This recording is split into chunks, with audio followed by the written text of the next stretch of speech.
New York City, 1986, a man walks out of the Brooklyn Federal Courthouse. He is smiling, a smug, self-satisfied smirk. Cameras will explode. Reporters scream, shoving each other. The man is wearing a $2,000 Brioni suit.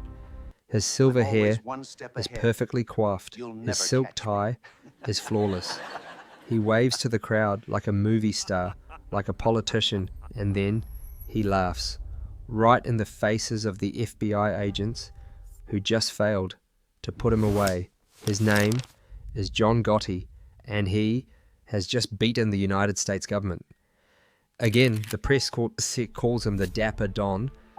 They also call him the Teflon Don because no charge would stick. In the 1980s, John Gotti was more than a mob boss. He was a celebrity, an icon. He was the king of New York, untouchable, invincible. And he wanted the whole world to know it.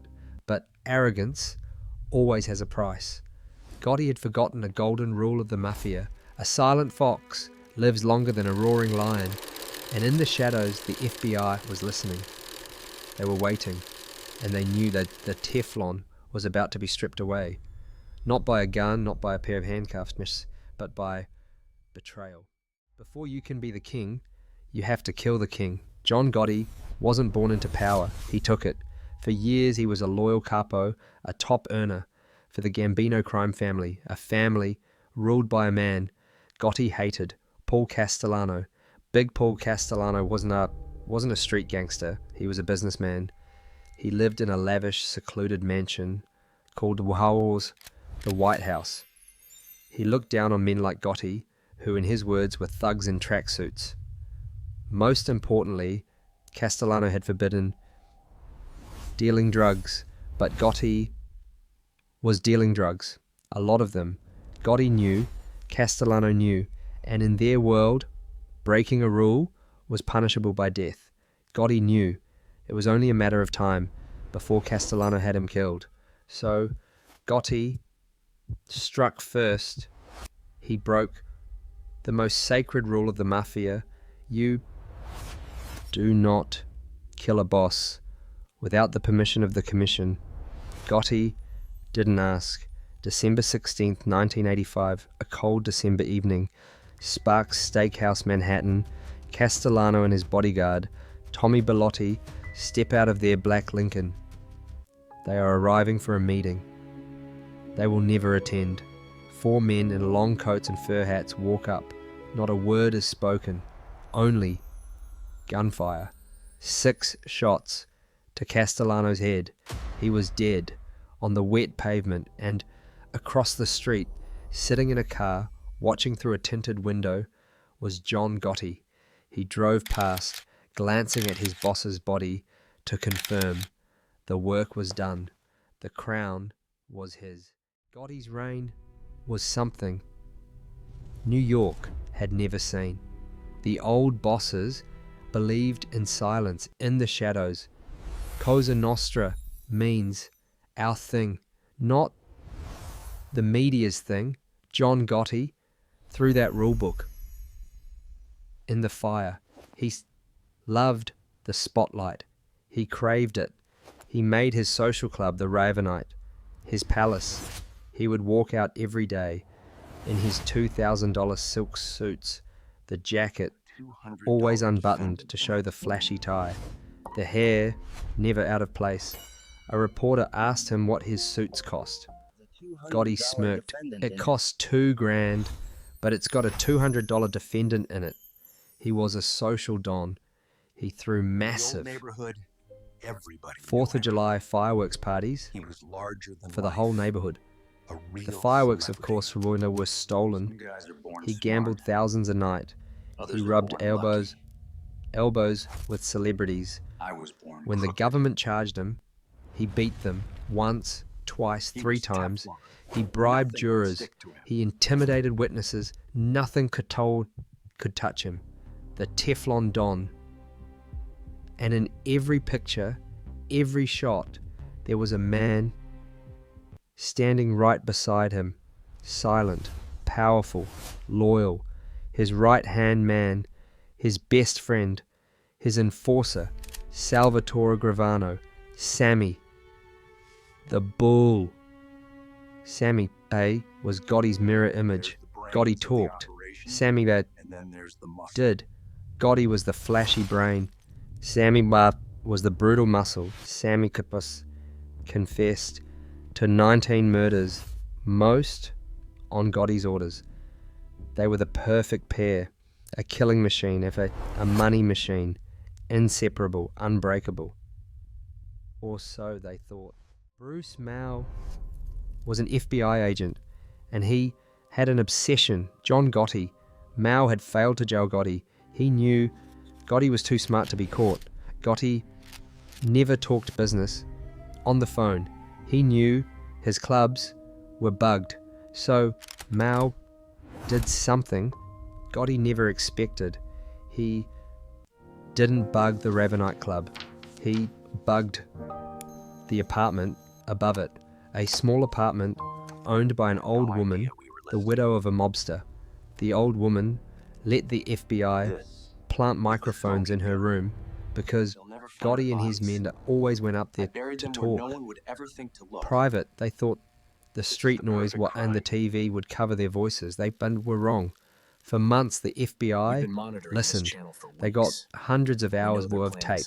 They got everything, every secret, every plot, every murder, and most importantly, they got Gotti's arrogance. They got Gotti discussing the Paul Castellano murder in detail. They got Gotti planning future murders. They got Gotti directly implicating his right-hand man, Sammy the Bull, in crime after crime. And they got something else, something that would finally destroy everything. They got Gotti when Sammy wasn't there, bad-mouthing him, calling him greedy, calling him a fool, mocking him, complaining about him. The FBI had enough. They didn't just have a smoking gun, they had the whole armory. They had Gotti's own voice, and they knew it was time to light the fuse. December 1990, the FBI arrests John Gotti, Sammy Gravano, and Gotti's consigliere, Frank Locascio. The charges: murder, conspiracy to commit murder, loan sharking, racketeering. A RICO charge that would bury them for life. Gotti wasn't worried. He'd been here before. He'd beat it again. He sat in jail, arrogant as ever. They got nothing, he told his lawyers, but Sammy, the Bull, was worried. He was looking at 19 murder charges, and then the prosecutors played their ace. They didn't show Sammy the evidence. They played it for him. They turned on the tapes. Sammy sat there, cold, listening to his boss, his brother, implicate him in murder after murder, listening to Gotti break the oath of omerta. And then they played the last tape, the tape of Gotti bad-mouthing him, mocking him, dismissing him. And in that moment, Sammy realized, well, his loyalty, was a one-way street. He realized Gotti would let him die in prison. John Gotti, the man he killed for him, the man he risked everything for, thought he was a joke, facing life in prison and stabbed in the back by the man he trusted most. Sammy the Bull Gravano did the unthinkable. He broke his blood oath. He flipped. He agreed to become a government witness. In exchange, he would confess to 19 murders and serve only 5 years. Brooklyn Federal Court, 1992. The room is packed. The tension is electric. John Gotti, in his finest suit, sits there, confident as always. He knew Sammy wouldn't talk. He couldn't. The door opened, and Sammy the Bull Gravano had walked in. Gotti was stunned. He couldn't believe his eyes. The confidence vanished. The smirk was replaced by a look of pure hatred. Sammy took the witness stand. The prosecutor asked, What is your name? Salvatore Gravano. Do you know the defendant?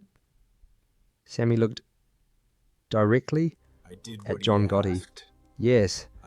What does he do for a living? He is the boss of the Gambino crime family. The room erupted. For 2 weeks, Sammy told everything. He described in cold, chilling detail murder after murder, the assassination of Paul Castellano, and every time never laid a hand on anyone. he pointed at Gotti. He didn't have to. John gave the order. I did it for John. John the buckleboard was the boss. The Teflon Don had been stripped away by his own right-hand man. John Gotti was found guilty, Paul, on all counts: murder, conspiracy, racketeering. The sentence, life in prison, with no possibility of parole. This time, when they put the handcuffs on, Gotti wasn't smiling. His arrogance was gone. In its place was silence. This is the work we do at Visual Case Files. We dive into the moments. That changed criminal history. We reenact the betrayals that brought down kings. If you want to see more visual investigations like this, subscribe to the channel. Join us. They sent Gotti into the Supermax prison in Marion, Illinois. He was kept in solitary confinement 23 hours a day. The Dapper Don traded his Brioni suits for an orange prison jumpsuit. The arrogance was replaced by cancer. He died in prison in 2002. Old, sick, and worn, alone. A king, dethroned, not by the FBI, not by the police, but by his own arrogant voice and the betrayal of his best friend. What do you think? Was Sammy the bull a coward and a rat? Or was he a smart operator who escaped a sinking ship? Let us know your theory in the comments below.